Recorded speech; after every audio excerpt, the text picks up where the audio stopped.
हनुमान चालीसा तो आप में से कई लोग पढ़ते होंगे, है ना? लेकिन फिर भी फ़ायदे नहीं होते हैं। कभी सोचा है आपने कि हनुमान चालीसा को सबसे ज़्यादा प्रभावशाली बनाने के लिए या फिर उसकी शक्ति का अनुभव करने के लिए हमें कौन से कार्य करने चाहिए? आज मैं इस वीडियो में बताऊंगी सिर्फ 2 काम। इन 2 काम को करते ही आप हनुमान चालीसा के प्रभाव को महसूस कर सकते हैं। बहुत ही छोटे से हैं, लेकिन अक्सर लोग इन्हें नज़रअंदाज कर देते हैं। पुरातन काल से ही जो है हम सभी की सभ्यता संस्कृति में पेड़ पौधों का महत्व अधिक रहा है और इनसे मिलने वाले फायदे के बारे में हम सभी जानते हैं।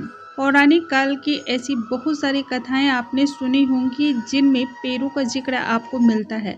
आज के समय भी औषधि इसका जीता जागता उदाहरण है। हमारी कई सारी बीमारियों का इलाज औषधियों के पास होता है। आप आज के समय में एलोपैथिक दवाइयाँ लाग कर लें, लेकिन उनसे मिलने वाले जो फ़ायदे होते हैं, आज से 3 साल 4 साल बाद उनसे उन्हीं चीज़ों से आपको नुकसान भी होता है। यदि आज आप किसी एक चीज़ की मेडिसिन खा रहे हैं तो आने वाले 3-4 सालों बाद आपको 4-5 मेडिसिन खानी पड़ जाती है। लेकिन जो औषधीय तौर पे तैयार होते हैं, पेड़ पौधों से जो औषधि तैयार होती है, उनसे बीमारियां हमेशा के लिए समाप्त हो जाती हैं या फिर वह कभी भी बढ़ने नहीं देती हैं। बहुत ही छोटे से पढ़ आपके लिए यह रामबाण की तरह काम करने वाले हैं। हनुमान चालीसा जब भी पढ़े सिर्फ और सिर्फ 2 बातों का ध्यान रखें और आपको इससे मिलने वाले फ़ायदे स्वयं नज़र आने वाले हैं। आइए वीडियो को हम स्टार्ट करते हैं। नमस्कार दोस्तों, कैसे हैं आप सभी? उम्मीद करती हूँ आप सभी स्वस्थ होंगे, सुरक्षित होंगे और आप सभी को उत्तम भविष्य की कामना करते हुए आज का ये वीडियो स्टार्ट करती हूँ।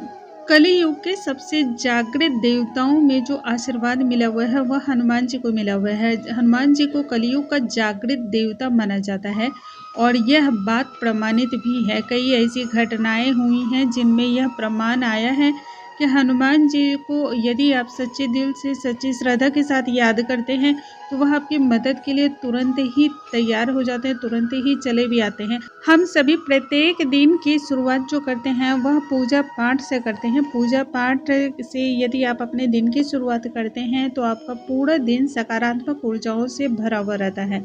शरीर में ऊर्जा का लेवल जो होता है वह कई गुना ज़्यादा होता है। मन बहुत ही शांत और निर्मल होता है। किसी भी समस्या को बहुत ही आसानी से शांत दिमाग से आप उससे सुलझाते हैं। अब ऐसे में प्रत्येक दिन जो हर घर में पढ़ी जाती है वह हनुमान चालीसा। सनातन धर्म को मानने वाले, फिर वह छोटे बच्चे हों, बड़े हों, बूढ़े हों या फिर कोई भी महिला हो, हर किसी के साथ एक जो कॉमन सी चीज़ है वह है हनुमान चालीसा। हनुमान चालीसा का पाठ हर घर में सुबह और संध्या दोनों के समय ही किया जाता है और इसके प्रभाव देखे भी जाते हैं। लेकिन बहुत सारे लोग ऐसे हैं जिनके अंदर नकारात्मक ऊर्जाएं कई गुना ज़्यादा होती हैं या उनके घरों में जो है ना नकारात्मक ऊर्जाएं कई गुना ज़्यादा होती हैं। तब ऐसे में सुबह और संध्या के समय पढ़ने पे भी हमें बहुत कुछ अंतर उसमें दिखलाई नहीं पड़ता है या फिर हमें अपनी समस्याएं जस की तस से ही नज़र आती हैं। उनमें किसी भी प्रकार का कोई बदलाव नज़र नहीं आता है। ऐसे कई सारे लोगों के साथ होते हैं। कई ऐसे लोग हैं जिन्हें इस तरह की समस्या से रूबरू होना पड़ता है। उन सभी के लिए यह वीडियो आज का बहुत ही कारगर है। देखिए, सबसे पहले आप याद रखें, हनुमान चालीसा का पाठ आप सुबह करते हैं बहुत ही अच्छा है, बहुत उत्तम माना जाता है। यदि ब्रह्म मुहूर्त में करते हैं तो यह सर्वोत्तम होता है, जो कि प्रायः लोगों से नहीं हो पाता है।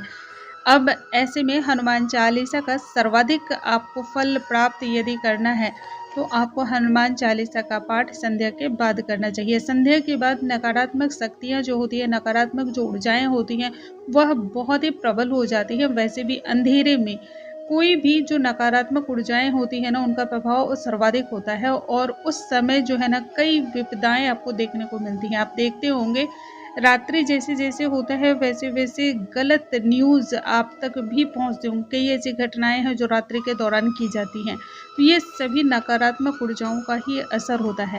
ऐसे में रात्रि के समय हनुमान चालीसा का पाठ सर्वाधिक फल प्रदान करता है। हनुमान चालीसा का पाठ जब भी शुरू करें तो आप कोशिश करें 108 बार भगवान श्री राम के नाम का जाप करने की। यदि आप ऐसा करके और तब हनुमान चालीसा का पाठ करते हैं तो हनुमान जी स्वयं वहाँ पर आकर साक्षात रूप से खड़े हो जाते हैं, आपकी प्रार्थना को स्वीकार करते हैं। जहाँ भगवान श्री हनुमान के आराध्य को याद किया जाता है, जहाँ भगवान श्री हनुमान के प्रिय भगवान श्री राम को याद किया जाता है, स्मरण किया जाता है, वहाँ भगवान हनुमान स्वयं खड़े रहते हैं, उस व्यक्ति के साथ सदैव वह अपनी कृपा दृष्टि रखते हैं। अब बहुत सारे लोग ऐसे भी होंगे जो सुबह हनुमान चालीसा का पाठ करते हैं, ब्रह्म मुहूर्त में करते हैं, तो उनके लिए भी यही नियम है, वह भी इस नियम का पालन करें। लेकिन बहुत सारे लोग ऐसे हैं जो ऑफिस जाते हैं, लेट से थोड़ा उठते हैं, तो उन्हें भी इतना ज़रूर करना चाहिए। लेकिन अगर वो 108 बार राम भगवान के नाम का जाप नहीं कर सकते हैं, जय श्री राम नहीं बोल सकते हैं, तो उन्हें कम से कम 11, 21 या 51 बार इस प्रकार से जय श्री राम के नामों का जाप जरूर करना चाहिए। उसके बाद ही हनुमान चालीसा का पाठ करना चाहिए। लेकिन संध्या में जब वह घर आते हैं ऑफिस से, तब जरूर उन्हें हनुमान चालीसा का पाठ करना चाहिए और 108 बार भगवान श्री राम के नाम का जाप करने के बाद करना चाहिए। इससे जो ऊर्जाएं होती हैं वह लॉक हो जाती हैं, एकत्रित हो जाती हैं, एक जगह संचित हो जाती हैं और आपके जो शरीर के चारों तरफ की ऑरा होती है वो बहुत ही मजबूत और प्रभावशाली हो जाती है। अब जानते हैं दूसरा। दोस्तों, कई बार ऐसा होता है कि आप पर नज़र बहुत जल्द किसी की लग जाती है या बार बार आप बीमार पड़ जाते हैं या फिर आपकी उपलब्धि से जो है ना अचानक कुछ ऐसा हो जाता है जिससे जो है ना आप डाउनवर्ड की ओर जाने लगते हैं। तो इन सभी चीज़ों से बचने के लिए या फिर आप चाहें तो प्रत्येक दिन आप स्वयं के लिए कर सकते हैं, तो बहुत ही उत्तम माना जाता है, वह है पीपल के वृक्ष के नीचे बैठकर या खड़े होकर हनुमान चालीसा का पाठ करना। पीपल के वृक्ष की जो ऊर्जाएं होती हैं उनसे जो फल की प्राप्ति होती है वह सर्वाधिक मानी जाती है। और पीपल में वैसे भी सभी देवी देवताओं के साथ हमारे पितरों का वास भी माना जाता है। ऐसे में यदि आप पीपल के वृक्ष के नीचे खड़े होकर के या फिर बैठ करके हनुमान चालीसा का पाठ करते हैं तो इससे ज़्यादा और कुछ भी लाभकारी नहीं हो सकता है।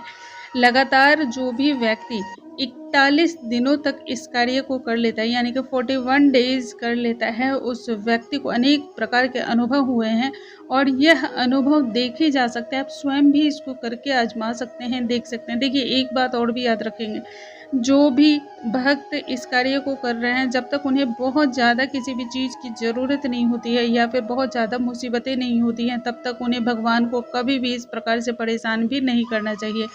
भगवान आपके लिए किसी परीक्षा की चीज़ नहीं है कि आप भगवान को आजमाने चले जाएं, इतनी ताकत हम में नहीं है।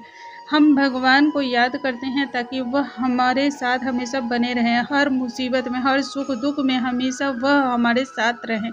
लेकिन अगर आप उन्हें आजमाने यानी कि आप उनका ही इम्तिहान लेने की कोशिश कर रहे हों तो फिर आपके ऊपर इस बात का कोई भी असर दिखलाई नहीं पड़ेगा। दूसरा, जब भी आप इन कार्यों को करें, आपके अंदर इस बात को लेकर के पूर्ण विश्वास होनी चाहिए, पूर्ण श्रद्धा होनी चाहिए। भगवान हनुमान पर आपको पूरी तरह से विश्वास होना चाहिए, तभी इन कार्यों को आप करें। करके देखिए, चमत्कार आपको स्वयं नजर आने वाले हैं। दोस्तों, मुझे उम्मीद है आज की जानकारी आप सभी को बहुत अधिक पसंद आई होंगी। अगले वीडियो में नई जानकारी के साथ फिर से मिलेंगे, तब तक के लिए नमस्कार।